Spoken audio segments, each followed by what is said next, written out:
Hey there, Herringons and Owlins. In this week's Streetlight, we're back on site at game night at Vulpine Taproom to hear about people's campaigns and characters. This episode is brought to you by Goblin Society Games. Go check out their space western setting for a Savage Worlds campaign, Hellbine.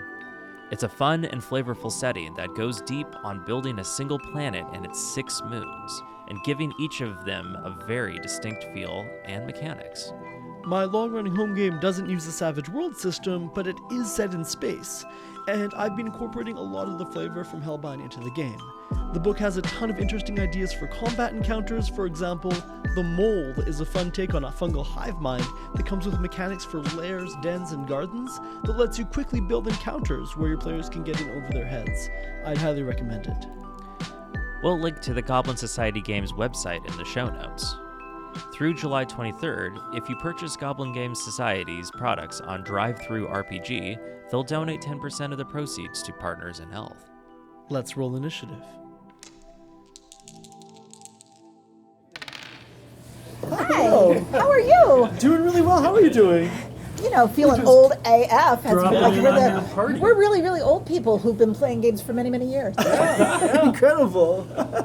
What kind of games do you play? We've played so many, but he started with second edition. Second edition, I think D&D. in 78 or 79. Because he's old as fuck. Because I'm old. Yeah. And we got married in 89, and in high school I knew some folks who played, but I didn't really start playing until after we'd been married for a while. And the first thing we played was Ars Magica, right? Yeah. That was the first major campaign that we were involved in for a while. It was one of those weird moments. He started out as an illustrator and artist, and he had done some illustrations for the Big Blue Book of Champions. Cool. Yeah. Do you know Iron Crown? I don't know Iron Crown, no. Okay. Iron Crown was, they were lion rampant before, they became lion rampant afterwards, right? Well, no, they were Iron Crown. Wait, I think they were Iron Crown the whole time, but they had the Lord of the Rings rights to do. So they put out what was it called? Middle Earth role playing. Yeah, and also the Champions, the Big Blue Book. The Big Blue Book. And I used to illustrate for them. He did illustrations back when you had to send them through the mail, Yeah. actual snail mail. And I was we had just moved down from Portland to Eugene, and I was in school, and I was in the student lounge, and I saw another student with the Big Blue Book, and I was like, "Hey!" I said, "My husband did some illustrations of that," and he's like, "Really?" And he had bookmarked one of his illustrations. It's one of his favorites, and cool. And so that's how we knew. Then we found someone who was going to be gaming, so we started gaming with him and his crew. And Ars Magica. They did Vampire the Masquerade and Werewolf and all that stuff. No, I thought they did. No. Yes, they did. Let's see. I think you are full of it. Well, that's for sure. I can look this up. Yeah. No. See, now they're like, why do we let old people come here? They can't remember. No. But then we started playing Mage and Vampire. We never played Mage. I never played. did. You played Mage. I never played Mage. I played Ars Magica with the crew, and then we had children, and then I stopped playing for a while. So I think is it the White Wolf is the Yeah, company White that made Wolf. Ars Magica? Yeah. Yeah. Oh, okay. And I think they also Did Vampire the Masquerade. they're affiliated with Totally. You are full of shit. I am full of shit. No, That's right. Okay, yeah. So we started with that. We started playing that, and we played. And then when our children were born, I sort of started hanging out with my 2 best friends and their kids, and he and my best friend's husband started playing. They were at Microsoft, and they started playing D&D. Right? You guys are doing D&D. Tucker was working there, and I was at ArenaNet. Yeah. At the time. And so then they had a D&D campaign that they did for a number of years. And then as our children got old enough to start entertaining each other, then the moms, the wives, joined the game, and then we started shifting games that we were playing because I don't like mechanics. Mechanics bore me. I'm not very good at them. Really? So do you prefer kind of a free-form at the table role play? Much more story. Story-driven, character-driven. All of our groups. I like to have somebody at the table who knows the mechanics, so I don't have to. I was like, okay, just tell me what dice I'm supposed to roll. But you do like rolling the dice. Oh, I love to roll the dice. Okay. And I don't. And She's not hate, good with numbers. but I hate digital dice rolls. I think there's Oh, such a drag. same. I think there's it's a letdown. I was like, that's no fun. Yeah. Because you don't get to warm up the dice then, because you have to warm up the dice. You have to, and then you have to pick What's which your ones. process for rolling up the dice? But you just have to roll them a lot. Roll them a lot, and then you pick your several. It's the numbers that you're going to need. Right. And we have like 7,000 dice in my house. So you It happens, yeah. And so then you like, okay, I like this set for this, and then you do all the rolling, and then you pick out of those the best rolls that you get, and those are your hot dice, and those are the dice that you then use in the game. So you don't have dice like for a specific campaign. You just have dice that kind of rotate We have in. so many dice. we have like literally bags and bags of dice, and like every year we get like another cool set of dice, and somebody gets it there, and then you always lose sure. the at least one of them. So then you have to draw from the other, and so that would be. So then we started playing. When all of us were together, we first started playing Serenity, which is a great camp, especially for people who don't like mechanics. The Serenity system is really, it's very easy to get into. You don't have to know a lot of specifics, and what's this?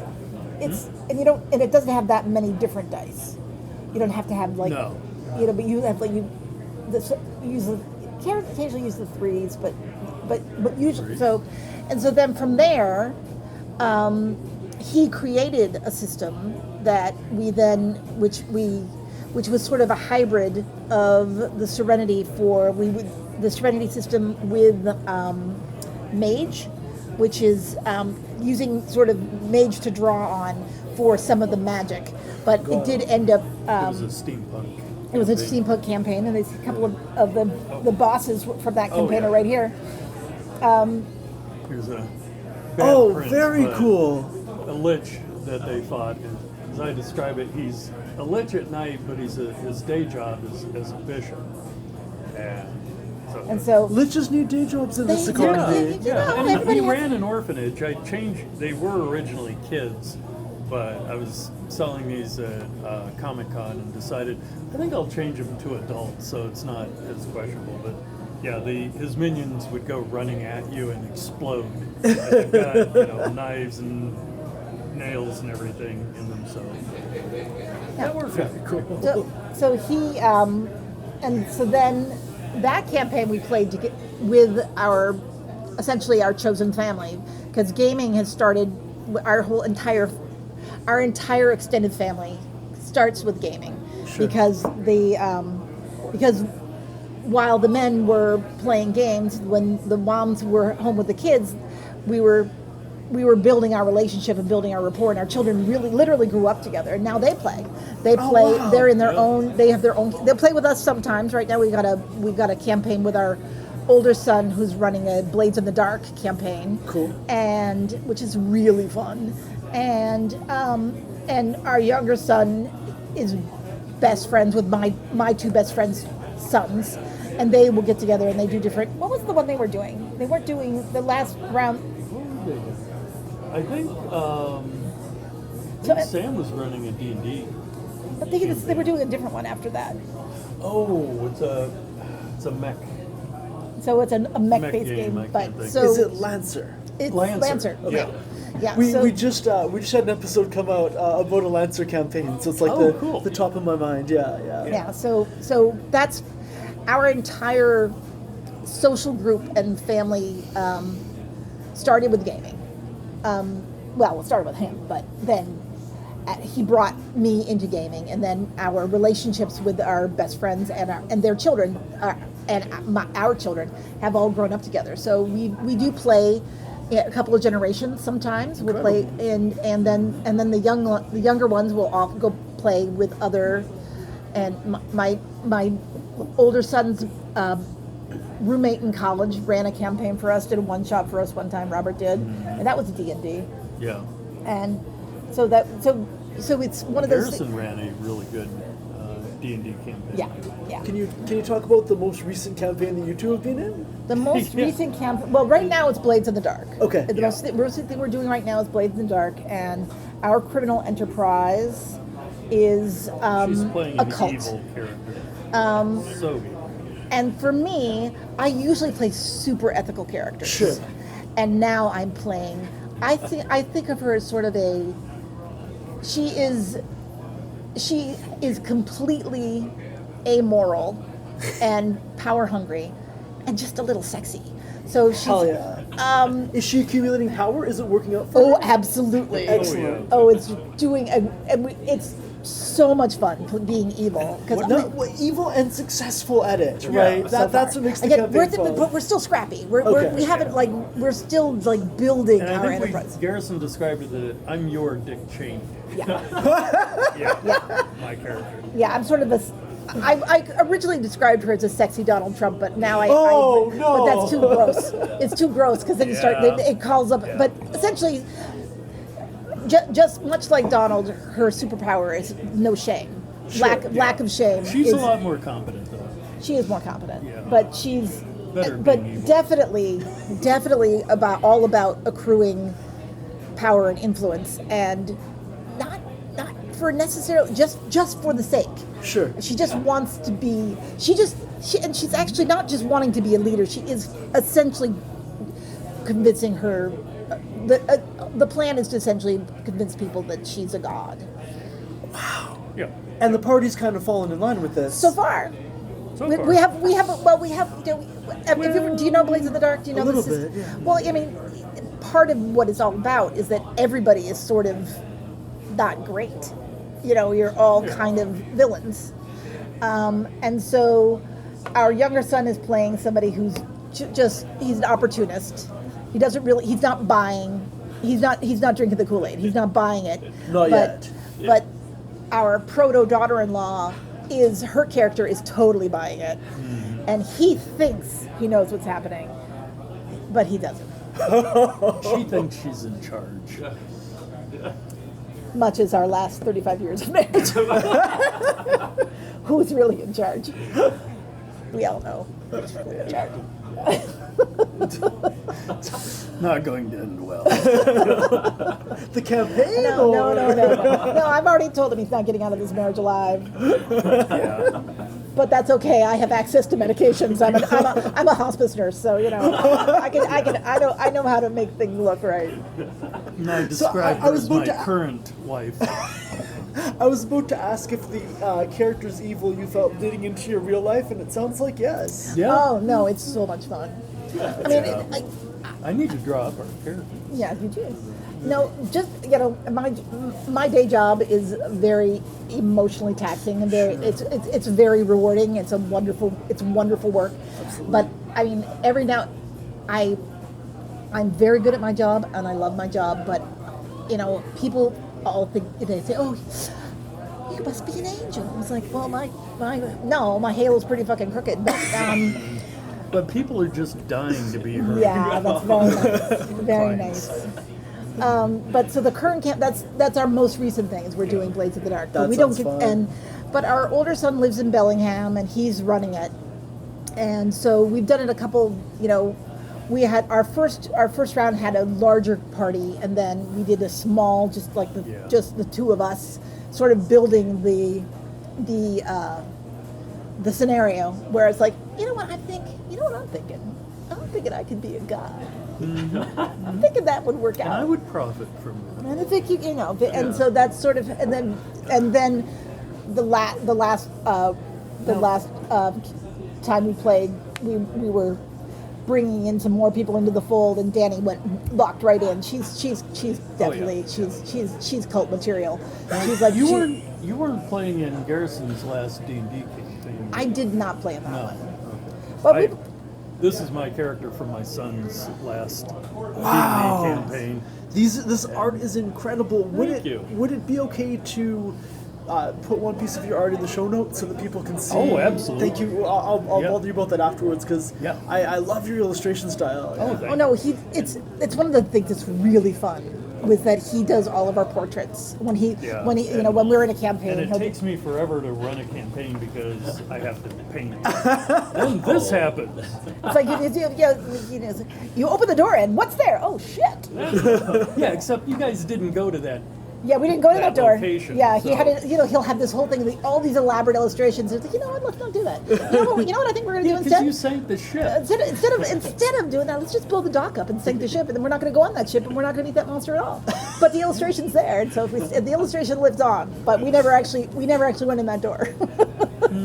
Are you going to find a way to reuse the illustration? Are you kidding me? He Funny does. you should say. Oh, go ahead. Well, no, I work in the game industry, video game industry, and so I have hundreds of. Well, mostly I'm a producer, but I also art direct and do concept art, and so I have hundreds of pieces that I've done, for different games. But yeah, I don't know. I think somebody. It's like a flea. And my own personal projects and everything.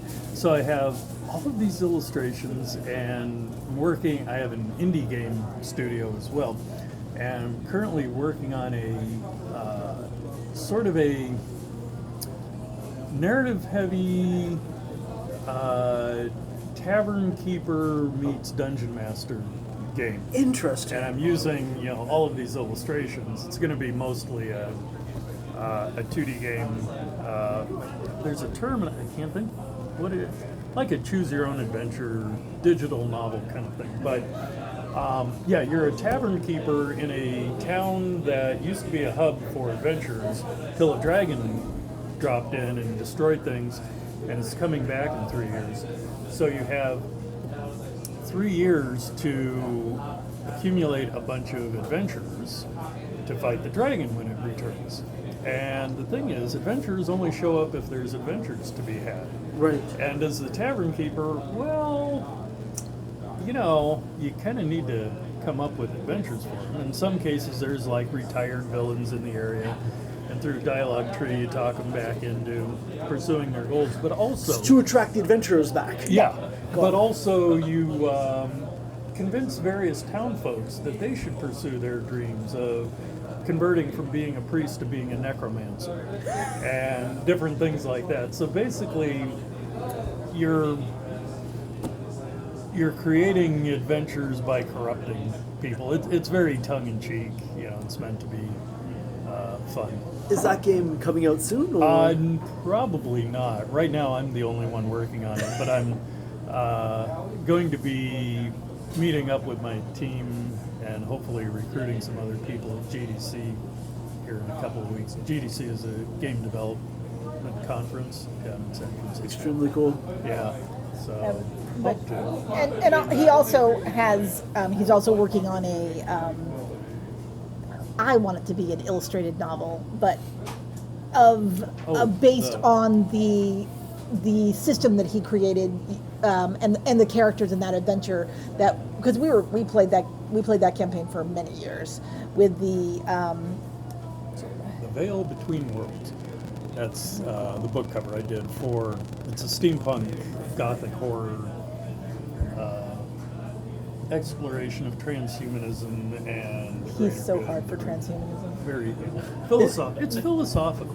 Was that with the Serenity Mage kind of system? That's how Was it- that's how it evolved, and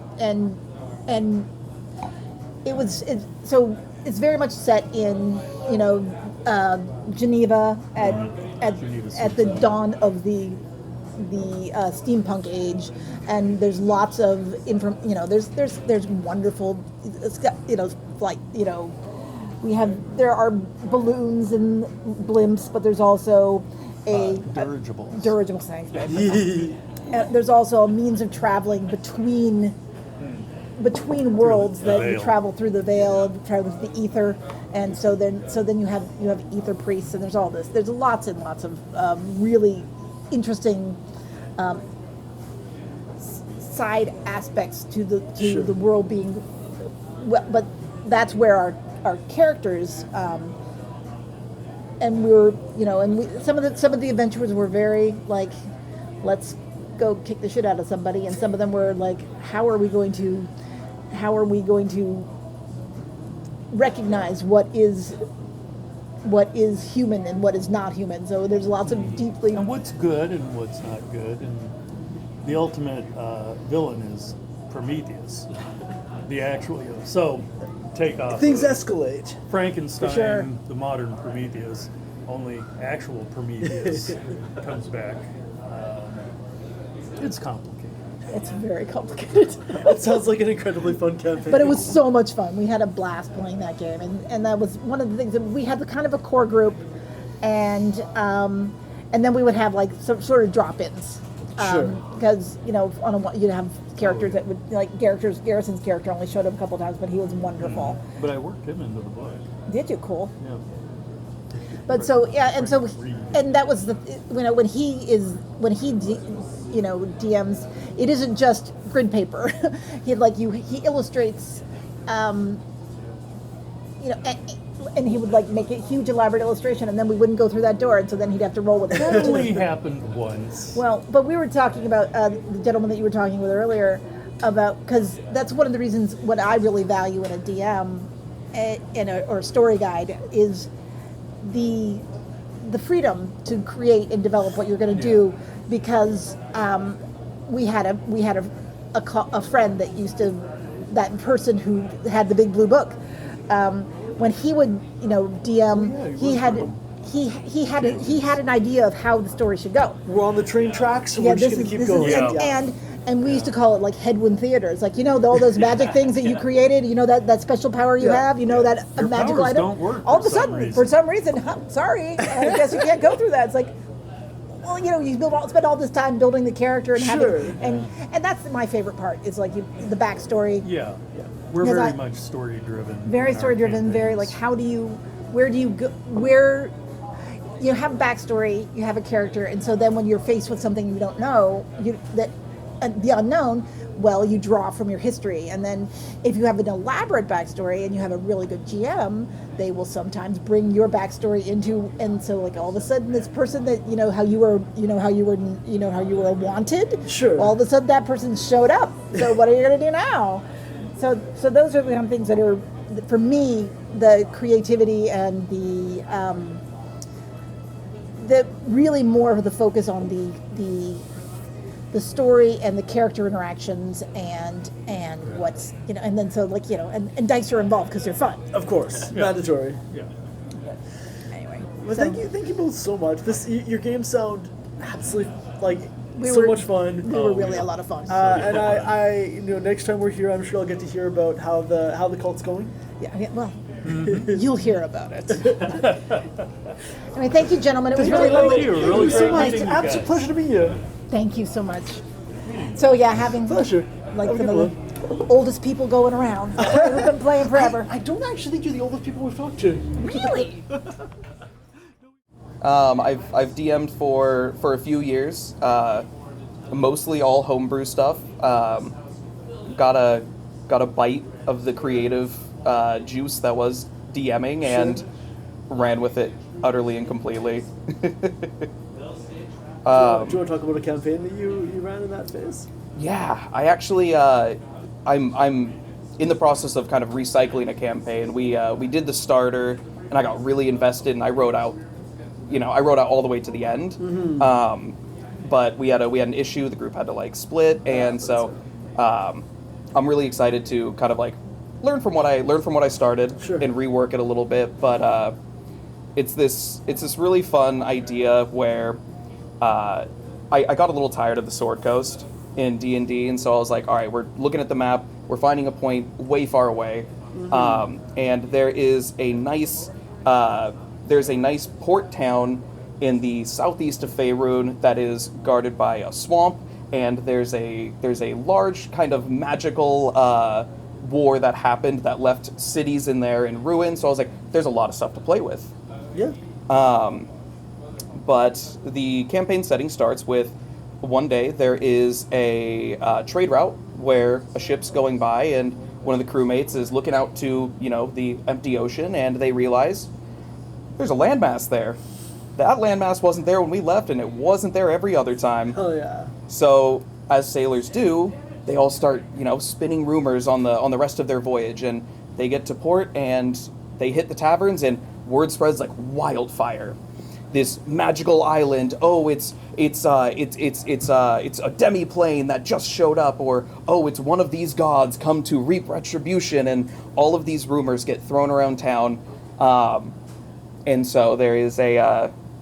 That is a very fun and exciting incident. Thank you. So the group gets pulled together through a expedition crew. Sure. Because you can't just go to a new place without some mercenaries. Right. And the whole first leg of the trip is experiencing this port town and kind of the rumors and kind of letting the players kind of sift through and see what they really latch onto, or what do they fall for. So we had a fun little moment kind of introducing them. They are set to get on a ship, but alas, one of the people goes missing. They're kidnapped. There's a small cult group. You don't quite know the whereabouts of them, but that was just kind of like their little taste of what the bad guy was going to be. They end up getting into a ship battle in the port, where they tried to hijack a ship, and they failed and had to retreat and jump overboard. And as they pulled away, they wrangled the crew. They got a boat and they chased after them to this new island. And that was where we weren't able to continue, which Sure. is unfortunate, because once they got there, the whole idea that I had for the island, I love the Monster Hunter series, and so I wanted to add in some fun using of the terrain and kind of cobbling things together. So the plan was for the boat to crash. There was going to be a kind of guardian around the island that would destroy the boat, bring them in with all of the rubble, have them kind of gather the resources that they could. Survival type challenges. Yeah. And then they would end up kind of going into the island, exploring a little bit, and realizing all of the life on this island is very, very exotic, as if, someone had dreamed it up. And the kind of big hook of the series was this was essentially a tear into the dream plane. And the big bad had been taking children and using them as essentially energy batteries for their dreaming energy, and taking all of these little dream creatures and dream stuff that they're propelling and mashing them all into one in an attempt to escape his prison in the dream plane. Extremely cool. I'm sorry you didn't end up getting to run that one, but maybe next time we're here you'll have run another campaign and you can tell us about it. Thank you so much. Thank you. Right on. How's it going? Well, I wonder if I could join in. Absolutely, yeah. Awesome. Tell us about some of the campaigns you run. I would love to, and maybe I could ask, to help give you guys, content that you're looking for. Like, what do you hear? Building a story or any particular focuses? I'm sure it's fairly straightforward, but just figured I'd ask. What we really want to do with Campaign Spotlight, and I think is just showcase creative, interesting home games. Sure, I'll tell you a little bit about some of the campaigns I run. Sounds good. Cool. So I'm Chris Dodge. I'm a local to Seattle, been off and on for about 25 years. Living here, I should say. I've traveled the world, experienced lots of different cultures, got different perspectives, and bringing them to my table has been the most rewarding, most fulfilling experience of my life. With a storied career in my wake, it's sort of the passion I've developed. It's the passion that is me. It occupies me in all moments of all days. If I'm watching a movie, I'm thinking about what am I learning from this? I'm a filmmaker, and I like to see the cinematography going on. I'm a musician, composer. I like to see, what are people doing in music and what have you, but it's all focused in onto D&D. On how this is going to affect your game. How is this, what inspiration am I going to pull? I was driving home last night, heard a song, pulled over, listened to it, wrote a story to it, for my table. Oh, incredible. Wait, what song? It was the instrumental version of, from Arcane. Oh no, what was the name of it? It was... Arcane has a good soundtrack. It does have a good soundtrack. We were just watching it yesterday, the day before? Yeah, the day before. Yeah. It was, What Could Have Been. What Could Have Been from Arcane, the instrumental version, and I wrote a love story to it, and The campaigns that I run are informed by a number of different disciplines, and so I myself like to employ the voice acting and the character acting and so on and so forth. I like my characters. I have too many of them, but I also incorporate digital media aspects. I have a panorama, 3 televisions with a projector and some mood lighting with LEDs around, and I develop original soundtracks and films for my players. When some big moment is happening or introducing a character, I'll play a film for them. I got a sound system that'll shake your skeleton out of your, your body, and I try to make it really immersive and really beautiful. But I consider myself more of a story weaver. It's not a lot, maybe too much about that term, but I consider myself a story weaver, and I expect my players to be story weavers with me. We're there to tell a beautiful and potent and powerful story, and something that is unique to each individual's lived experiences and something they can relate with, and then a DM. And to me, the story is what carries everything. The assets are icing. The acting is fun, but it's the story that really carries the water from A to B. Yeah. I guess I'm really curious, because you've described yourself as a writer, and you've also described this as, well, everyone's weaving the story together. How do you reconcile those? So the way that I reconcile that is that I believe that after a certain level, it's perfectly valid to have a casual experience, right? And it's also an excellent experience to have. What's up, Andrew? This is one of my players. Okay. So he is oftentimes the hero at the table, and then when we're playing, he's, but I think that after once you get to a certain level in different disciplines, it ends up being more of a collaboration, and that's my favorite place to be in. I tell my players I like to dance with them, and I also like to dance with writing and stories and what have you. And so the way that I reconcile that is that my flavor is not going to be that I'm the best at absolutely everything, just like I don't want a player to be, I don't want 5 Matt Mercers, I don't want 5 of me at the table, right? Or Brennan, or what have you. What I want is I want people to bring their unique energy.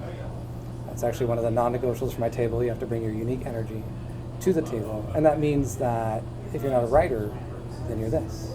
If you're not that, then you're that.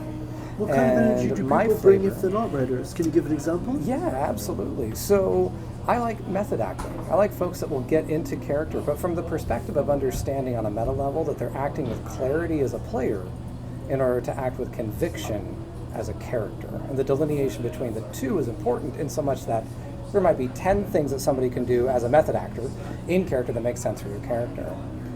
But there's 3 that tell a really good story, something compelling, part of their story arc, maybe including their gimmick. Andrew here was playing a character that did not have necessarily a weapon. There was a hammer involved, but really his weapon was his heart, of course, first, but a giant shield.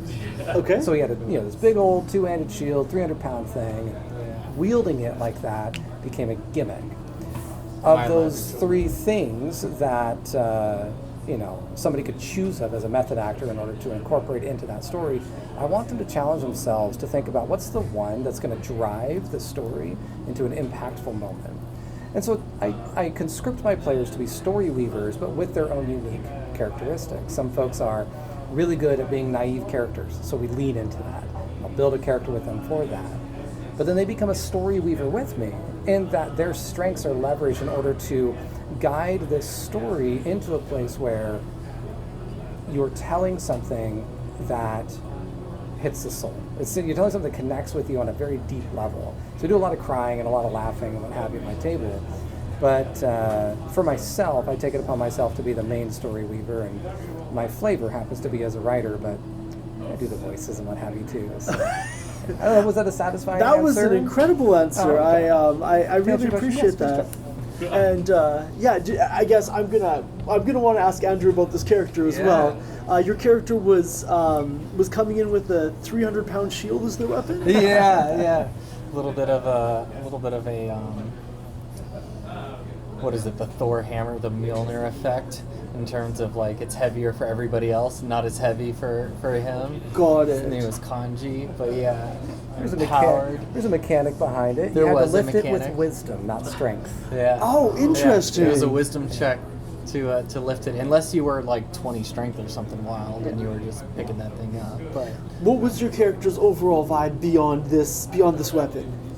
Okay, I mean, very obviously the protector, right? To come in, when we approached the town, he definitely found a character, one of the NPCs that he ran into. He saw himself in, and he was like, "I must protect you. I must nurture you."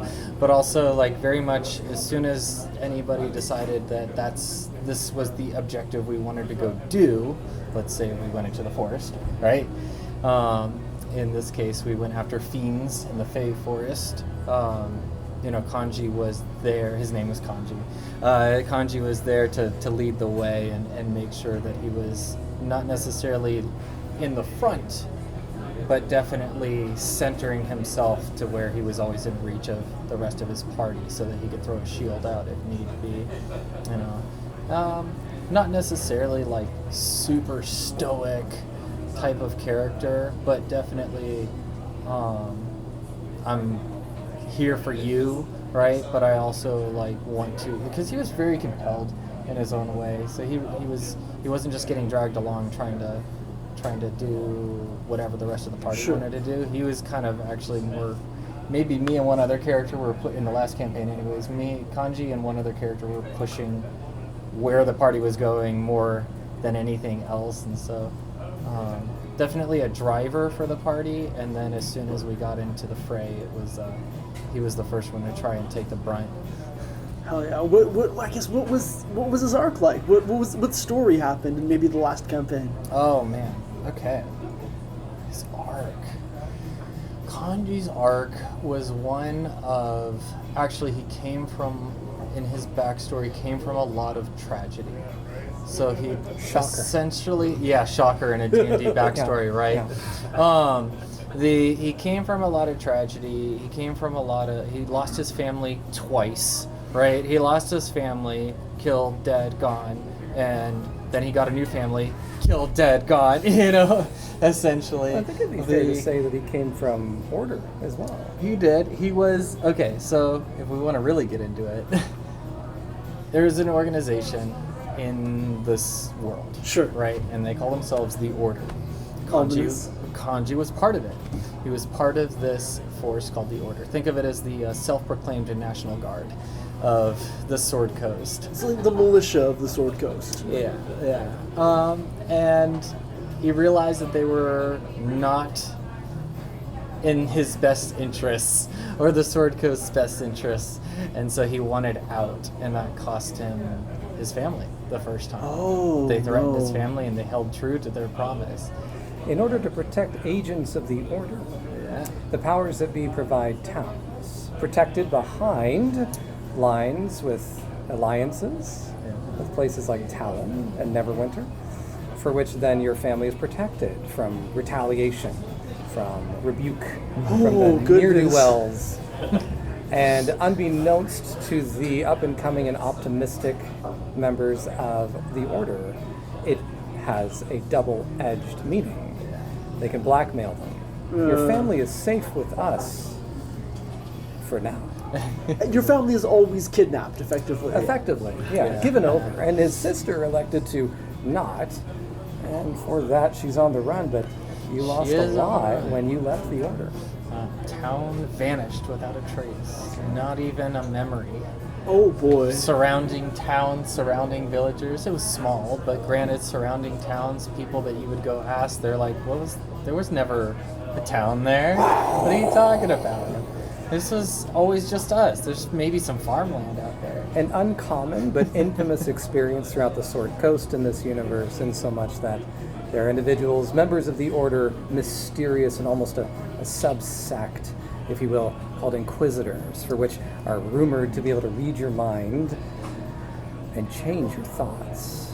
Some say when an Inquisitor comes through town, they're searching for rebels, people of the Resistance, people who might form a challenge to the Order, and when they're found, the entire town goes missing. That was your town. Yeah, it was my town. That is ominous as hell.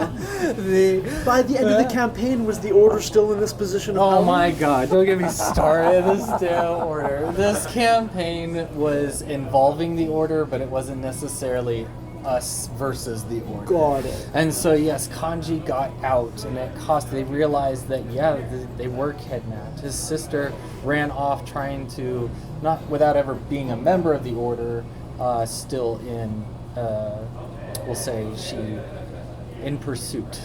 Right, so she was being pursued by the Order after she left the town. She had maybe too many insights, and she was too against the Order, but She knew too much. she knew too much. And But for Kanji's story, Kanji moved on and actually found druids, right? And so going through the forests outside of the main cities of the Sword Coast, he found a very unique druid grove and druid circle, and they used a very specific but unique form of wild shape, and it was they called it like wild magic. they were the feral druids. Feral, that's what it was. Left Feral over druids. after 500 years of civil war on the Sword Coast. They were left behind as the last touch point, the font of magic left behind by Gaia. They were the keyhole through which you could finally touch that last vestige of druidic power. The feral druids. I like the idea of wild magic druids. That is extremely fun. Yeah, they're pretty wild. It was really fun. So their wild shape, they could do partial wild shapes with different parts of their body. Considered taboo and quite blasphemous amongst druid circles, but So you They were walk it closest out together. literally with the head of a bear, and the wings of a bug or something, a dragonfly on your back. That's so fun. And so you get to mix and match, and their personalities matched alongside their wild magic, their feral magic. That's how it works in D&D. Yeah, indeed. Your whole character is kind of externally visible. yeah. the cover is the same as the back. Absolutely, that's the best part. Personal growth happens by getting more powers. Yeah. Like if only real world worked like that. If only. I would actually invest in personal growth if it did. Yeah, there you go. Self-help books would not be a thing. Right. Yeah. Or they'd be so powerful. Or they would be incredibly- level up XP books. Yeah. Indeed. But for Kanji's story, he ended up, discovering a little bit more about the Order, which just sort of creates texture inside of my stories that I like to collaborate. I said I like to dance with my players. And for Andrew's interest is, some main character energy. He ended up learning that the Inquisitors had come to the small town of Littlebrook in the eastern Sword Coast.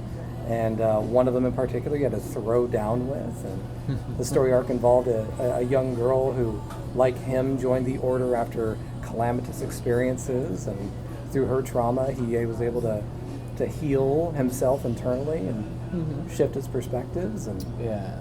Kanji's arc in a nutshell is very much finding himself in some of the townsfolk and one character specifically, one NPC, this little girl specifically, and also he was an Oath, in a 5e world, he's an Oath of the Ancients paladin, right? And we twisted that into our own homebrew, and so we say he's a paladin of Gaia. Gaia-touched paladin. Gaia-touched paladin. And so that's what gave him the strength to wield this shield, and with Or the wisdom that, to the wield the wisdom shield. to wield the shield. Correct. I'm listening. The arc then turns into kind of strengthening that oath, because it was a new oath after he found those feral druids. And so he strengthened that oath. He finally got to have his moment with Gaia and also with potentially other gods, right? Saluna, Ilmater, and Eldath all made appearances in this campaign. Yeah. In like the grand finale or throughout? Through a pretty Originally- climactic point. Yeah, originally in the climax of this module that I wrote. Modules for a- Chris is like full-on campaigns for Sure, other it people, sounds so like just to it. be aware, to keep that context. The BBEG, if you will, was a rogue inquisitor by the name of Beleth that had absconded into the Fey forest that was known for bringing the dreams of children alive in the form of Fey critters. She had bastardized this magic to harvest the nightmares of kidnapped children to form an army of fiends and hellspawn that could challenge any mobile army in the land. That is a hell of a big bag. Yeah. And the original appearances of Eldath and the other gods was when she entered her prescient form after being defeated, rised up into the sky and cast chains into the heavens and down into the hells and summoned the greatest fears of all humanity. Baba Yaga, the big bad wolf, of course. And finally Eldath, Ilmater, fallen angels, gods. But in the commotion, the gods took notice. They came down from their ivory towers and they said, "What the hell is going on here?" Gaia poked in. Want to let you know, hey man, stay on the path. It was a pretty epic experience. But they defeated false gods, and then they encountered the main gods, for which became almost like a devil and an angel on your shoulder for at least one character. For Kanji, kidding. For Med, for Kanji, his connection was with Eldath through a pendant given to you by that young girl. May, a pendant of Eldath, and then with Gaia as a Gaia touch palette. So, strengthened his resolve, strengthened his faith, found new purpose. He had orphans that were tagged along with him. Yeah. Oh my god, it was kind of wild. Sounds like such an intense campaign. The fact that we at one point, even though they weren't the real things, they were what children had imagined as what the gods would be and stuff like that. So then this summoning of Hades comes out of the ground, right? We mixed and matched. It was fun. So you end up fighting. We were fighting Hades. We split the party into two. So it was so fun. This very unique experience that Chris set up for us. I'm gonna splurge on this moment for just a second. There was one session where the chains went down. They were pulling down gods and pulling up demons, right? And these were the imagined gods and demons that kids had come up with. And we split the party into two, right? We had 3 on each side because we had one NPC with us, and we just started taking out demons and gods. It was intense. It was like, if you imagine 5e rules, but where every single time you took an action, the NPC that you're fighting gets a free action in turn with you, right? So then it feels more like a back and forth with your enemy instead of waiting a full cycle to go through of initiative. Especially if you and your enemy are at really disparate points in that initiative order. Yes. And it's like, it's wild to go in and you do your one big giant strike and then you wait, 30 minutes for everybody to go through their turn and then you get a reaction. But it was like way back and forth. So we split the party into two.